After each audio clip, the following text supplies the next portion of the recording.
नमस्कार दोस्तों, मैं हूं आपका दोस्त प्रवीण चावड़ा और मेरे YouTube channel life with PC में मैं आपका स्वागत करता हूं।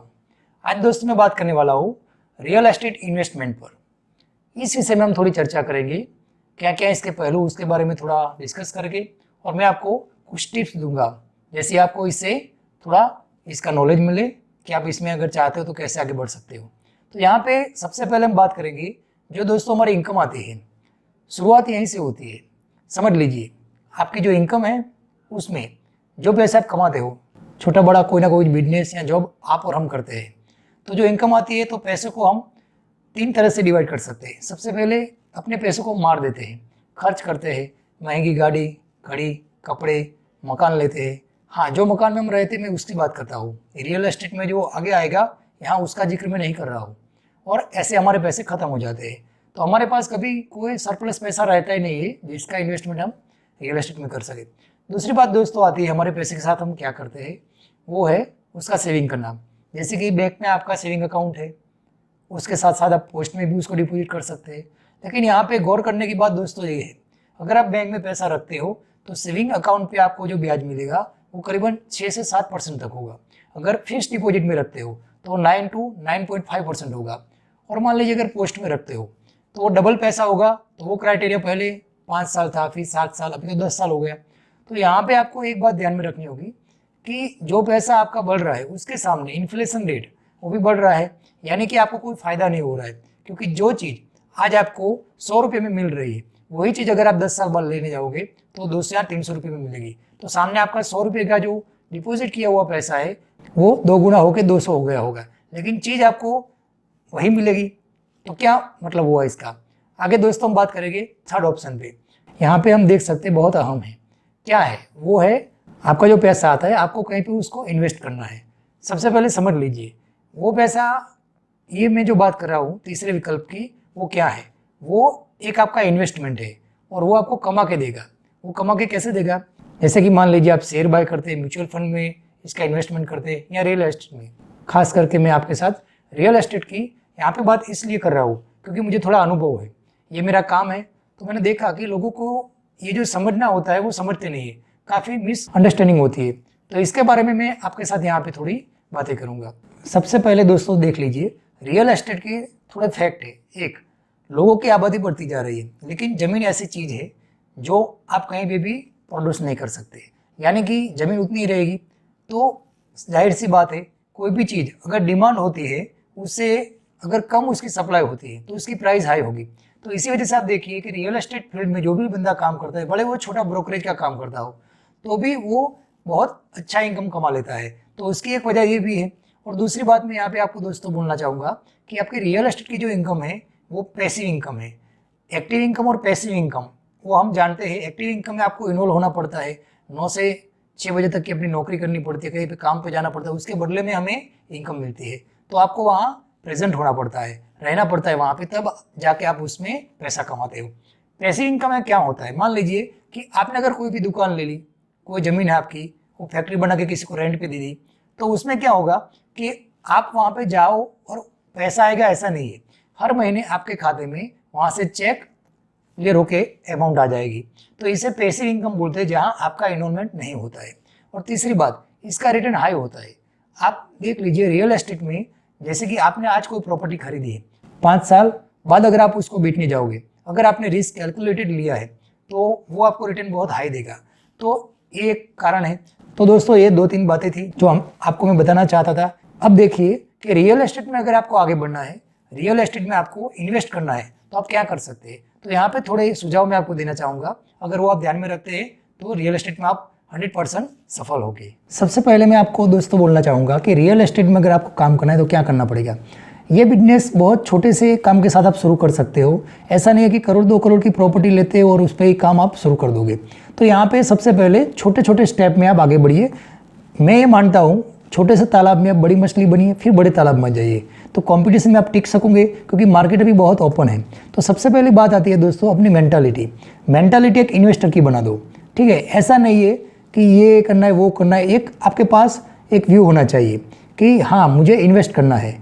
पैसा सेविंग करना वो अच्छी बात है, लेकिन मैं ये मानता हूँ कि आपकी मेंटालिटी ऐसी होनी चाहिए कि एक इन्वेस्टर हो आप। आप छोटा सा मान लीजिए 5 या 10 लाख से भी शुरू करते तो भी अपना बिजनेस स्टार्ट कर सकते। ऐसा तो है नहीं कि 200-500 करोड़ की डील होती है तो उसमें कोई मतलब नियम नहीं होते हैं, ठीक है, आप कहीं से भी शुरू कर सकते हैं। दूसरी बात दोस्तों यहाँ पे खास ध्यान में रखनी है, वो है रिसर्च। हाँ, रिसर्च इसलिए मैं आपको बोलना चाहूँगा, रियल एस्टेट में भी आपके पास ऑप्शन है।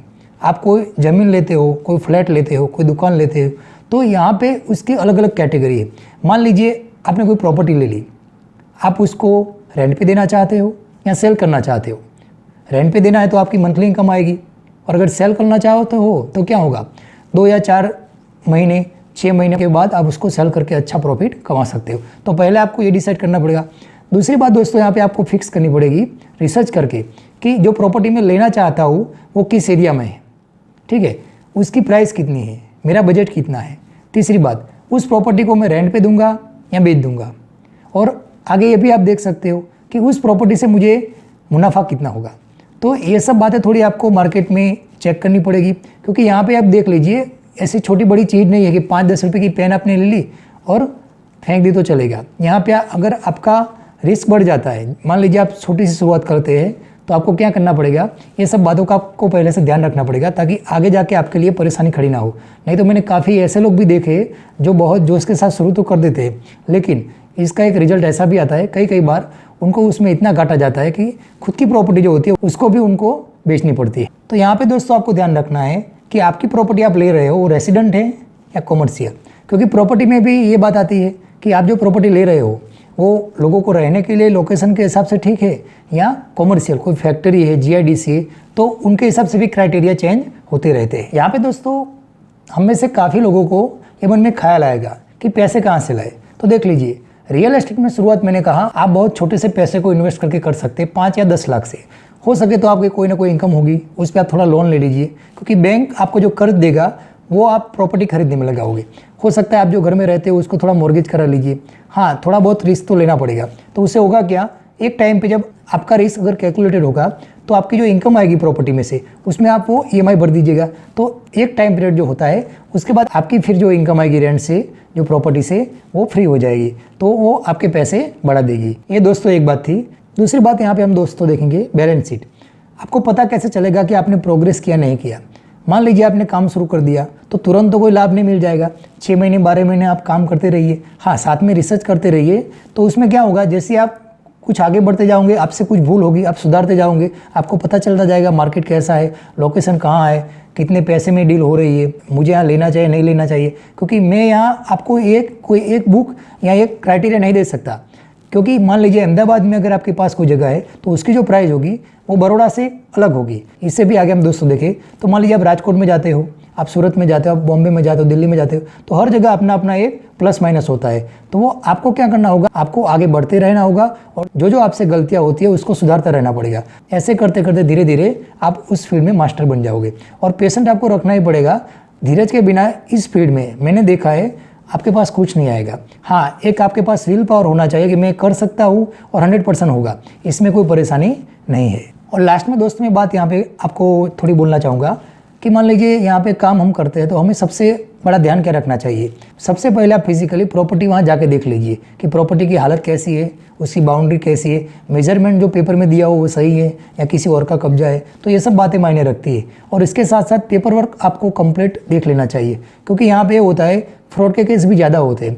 मूवेबल प्रॉपर्टी नहीं होती है तो कभी कभार ऐसा होता है कि जिसके नाम पे चल रही है आप प्रॉपर्टी ले लेते हैं और फिर उस पर आप सोचते हो कंस्ट्रक्शन करूँ या ये करूँ वो करूँ, लेकिन जाने पे हमें पता चलता है कि वहाँ पे पोजीशन तो किसी और का है। तो वो परेशानी पुलिस केस, कोर्ट, ये सब मैटर करती है। तो ये आपको देख लेना चाहिए। अगर आपके पास कोई अच्छा दोस्त है, कोई वकील है, एडवाइज़र है, तो उसकी आप राय ले सकते हो। काफ़ी लोग अभी जैसे कि रियल एस्टेट में काम करते हो तो उनको पता होता है कि कौन कौन से डॉक्यूमेंट हमें चेक करने चाहिए। और एक बात है, अगर आप लोन के लिए अप्लाई करोगे तो लोन अप्रोच के लिए सबसे पहले आपको आपके डॉक्यूमेंट क्लियर होने चाहिए। अगर वो नहीं होगे तो लोन होगा ही नहीं। तो ये फ़ायदा लोन का ये भी है कि आपके जो पेपर वर्क है वो क्लियर हो जाते हैं। तो इससे ये लाभ भी होता है, हमारी जो गलतियाँ होती है वो सुधर जाती है। तो मैं यही कहना चाहूँगा। और लास्ट में दोस्त मैं आपको उदाहरण दे सकता हूँ डोनाल्ड ट्रंप का। उन्होंने शुरुआत बहुत छोटे से कदम से की थी, बहुत छोटा पैसा लगाया था, लेकिन आज वो कई होटल और प्रॉपर्टी के मालिक है। रियल एस्टेट में अमेरिका में उनका बहुत नाम है। ट्रम्प कंपनी करके वो पूरा एक साम्राज्य चलाते हैं। तो मैं आपको कहना चाहता हूँ कि ये सब बातों से आप थोड़ा गौर कीजिए। थोड़ा ये साइड बिजनेस जैसा भी है, ऐसा नहीं कि 100% आपको इसमें देना पड़ेगा।